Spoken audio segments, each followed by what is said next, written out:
Es importante resolver primero los conflictos internos, la propia sombra, para no caer inconscientemente en la sombra colectiva.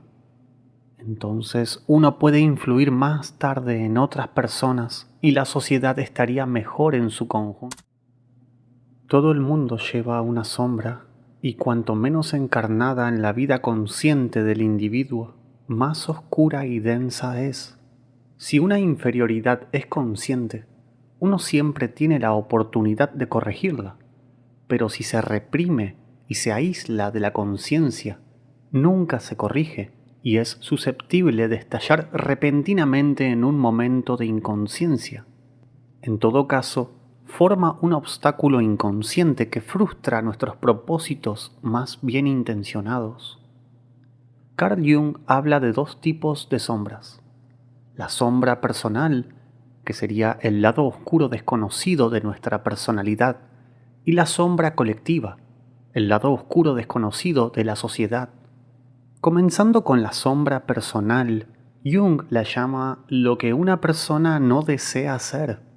Representa atributos y cualidades desconocidas o poco conocidas del ego.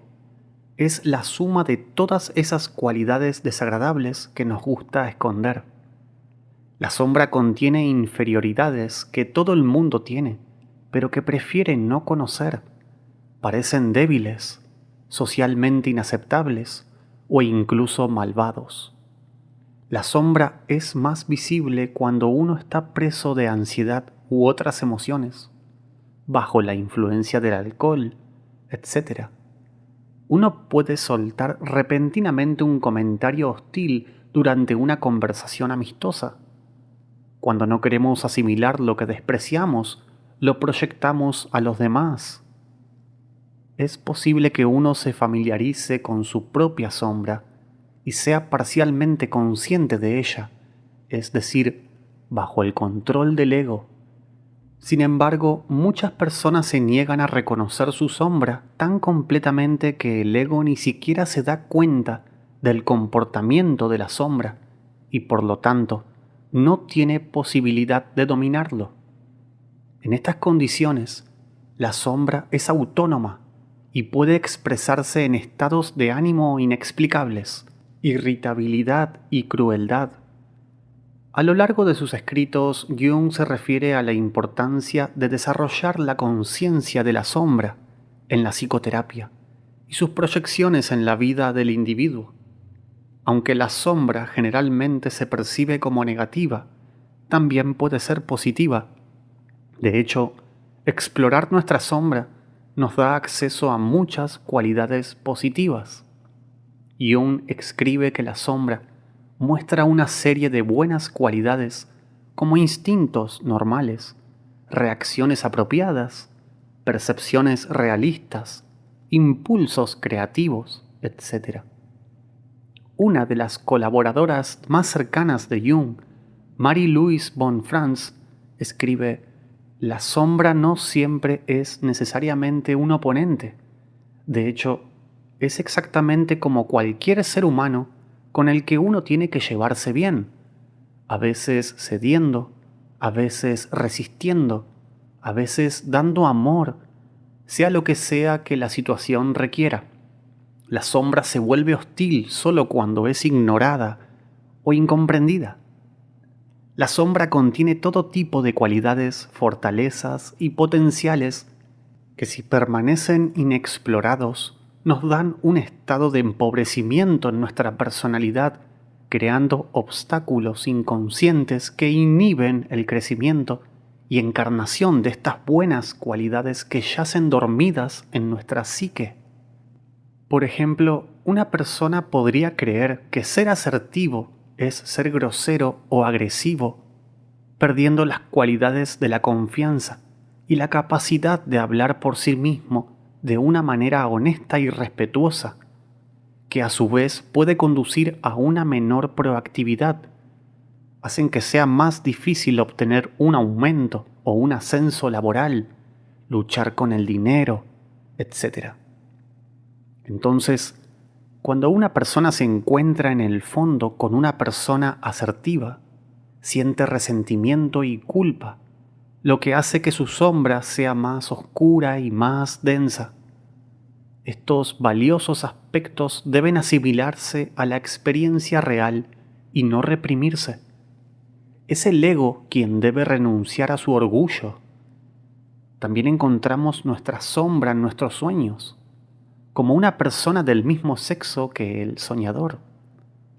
Es lo que parece ser una crítica a nuestro carácter desde el inconsciente, un juez interior de tu propio ser que te reprocha, y el resultado suele ser un silencio embarazoso. Debemos identificar los contenidos de la sombra e integrarlos en nuestra personalidad. Este es el proceso de realización de la sombra, también conocido como trabajo en las sombras. Aquí comienza el penoso y prolongado trabajo de la autoeducación. Hay que entablar largas y difíciles negociaciones con la sombra. Podríamos decir que es el equivalente psicológico de los labores de Hércules.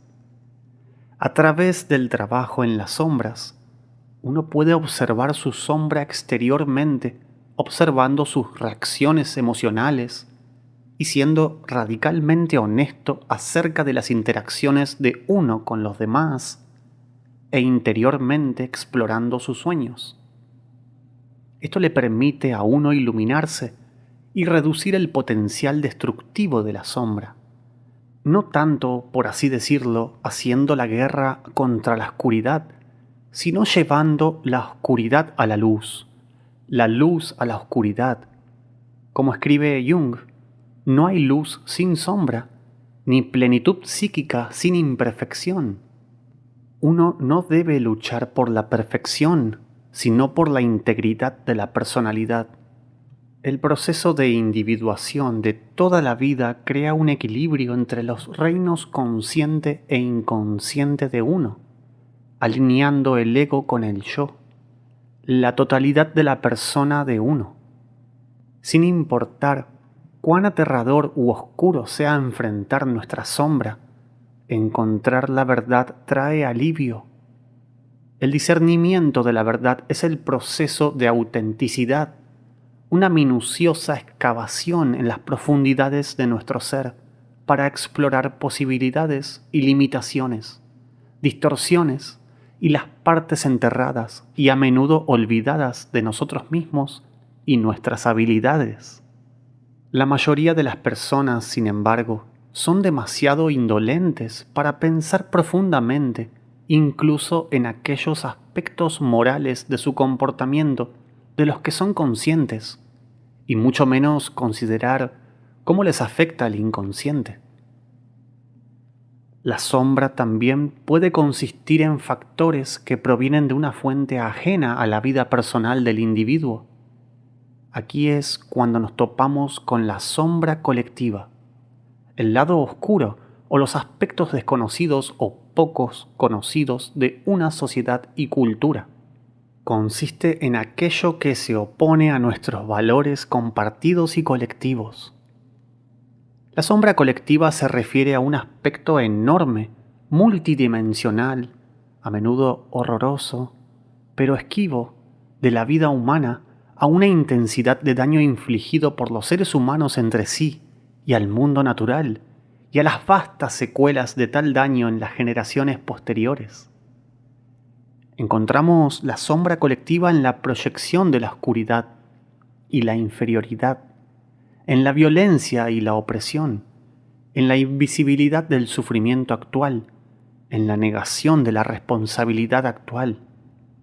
Si bien el material colectivo de sombras puede representarse brutalmente en guerras, masacres y genocidios, también puede esconderse bajo los a menudo atractivos mantos de la actividad misionera, como exigir el uso de idiomas particulares, una realidad orwelliana que estamos experimentando en la actualidad, como es la naturaleza de todo el material de las sombras, ya sea individual o colectivo.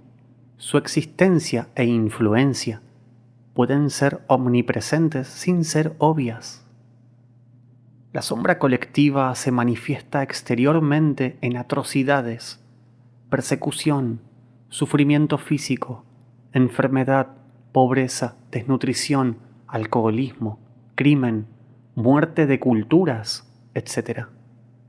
También puede manifestarse más internamente, en medio de las complejidades de la psique de cada individuo, como el odio hacia uno mismo, la herencia y la cultura de uno, depresión y sentimientos de impotencia, el deseo de venganza, para que otros puedan experimentar algo como tu propio dolor, etc. La sombra colectiva es lo que históricamente se ha etiquetado como malvado. En la tradición cristiana sería el diablo, y quien está poseído por el diablo pierde su calidad humana y adquiere una naturaleza demoníaca. Nuestra respuesta primaria al mal, para Jung, debe ser la búsqueda del autoconocimiento, de la totalidad que presupone la asimilación del material de la sombra.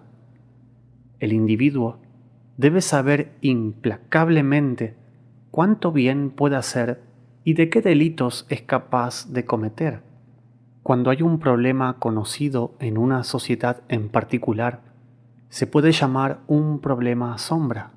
Si hay evidencia de negación, proyección y falta de responsabilidad individual y colectiva.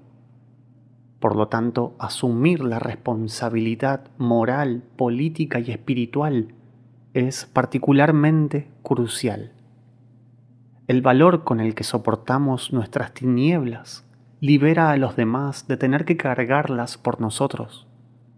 Por ejemplo, para responder a ejemplos de sufrimiento histórico masivo, guerras, genocidio, holocaustos, opresión generalizada, etc., cuyos efectos persisten, como seres humanos, tenemos mucho que aprender al respecto. La negación, a menudo relacionada con el deseo de seguir adelante con las cosas y dejar el pasado atrás, parece el enfoque más común y por lo general la primera reacción. Hay y ha habido muchos intentos de lidiar con pasados difíciles y dolorosos a través de disculpas públicas por apoyar atrocidades, arrepentimiento, pagos de reparación después de guerras, peregrinaciones a lugares de gran sufrimiento, etc. Pero, ¿cómo podemos lidiar con el pasado de tal manera que la integración de la sombra ocurre profunda y ampliamente dentro de una población, en lugar de simplemente a un nivel simbólico a través de líderes o políticas? Recordar y hablar lo que a menudo parece indecible es inevitablemente un proceso doloroso para víctimas y perpetradores, transeúntes y testigos.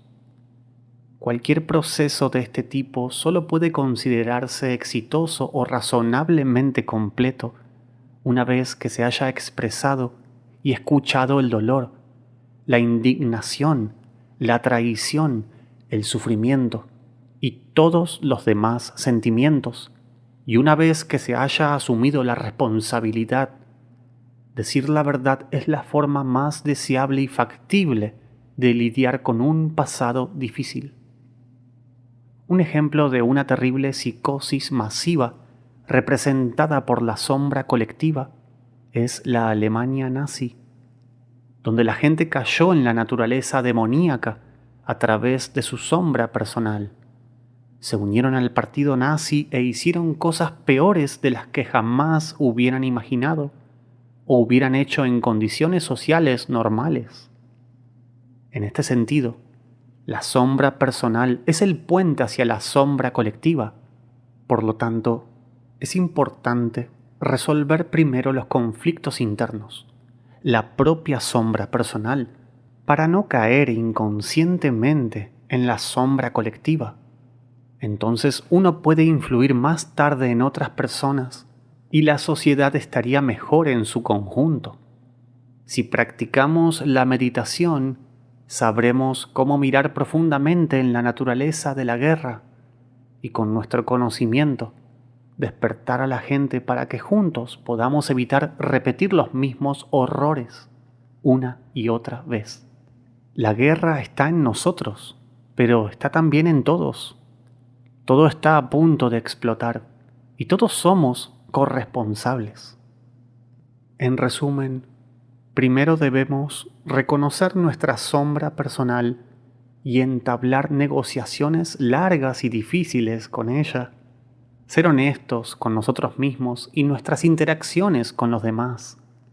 Observar nuestras reacciones emocionales y explorar nuestros sueños, para no convertirnos en víctimas pasivas de nuestra sombra y de nuestras proyecciones inconscientes, lo que nos permite rescatar las buenas cualidades que yacen dormidas dentro de nosotros, lo que mejora nuestra vida y la vida de quienes nos rodean. Entonces podemos ser conscientes de la sombra colectiva y no caer presa de ella, y asumir la responsabilidad de abordar la negación de temas importantes y la falta de iniciativa individual y colectiva. El coraje de soportar nuestra oscuridad brinda alivio a los demás.